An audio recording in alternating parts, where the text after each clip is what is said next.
রহমাতুল্লাহ আলাইহি একটা কথা চিন্তা করেন, আগের যুগের রাজা বাদশারা সমস্যায় পড়লে সমাধানের জন্য কার কাছে যেত?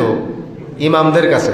বলেন না, আমরার মতো ইমাম, কথা কম, আমরার মতো ইমাম না। আমরার মতো ইমাম তো সভাপতির কাছে ধরা, সেক্রেটারির কাছে ধরা, কথা কন না। সভাপতি সেক্রেটারি যদি একটু চোখ আওলায় কথা বলে, হুজুর মনে মনে ভাবে শেষ, আমার চাকরি, কথা কন না। আরে ভাই, আমার দেশের বহু ইমামরা আজকে সভাপতি সেক্রেটারি আর কিছু মুনাফিক মার্কা মুসল্লির কাছে জিম্মি। এদের চাকরির ভয় এত বেশি, হক কথা কয় না। যেটা বলেন না কেন? তো আগের যুগের রাজা বাদশারা ইমামের কাছ থেকে গিয়া সমস্যার সমাধান আনতো, ইমামের কাছে যাইতো। আর এখনকার যুগের ইমামরা রাজা বাদশার গোলামি করে, দালালি করে, পা চাটা গোলামিতে ব্যস্ত। কথা ঠিক না বেঠিক? এই হলো আগের সময়ের আর এখনের সময়ের পার্থক্য।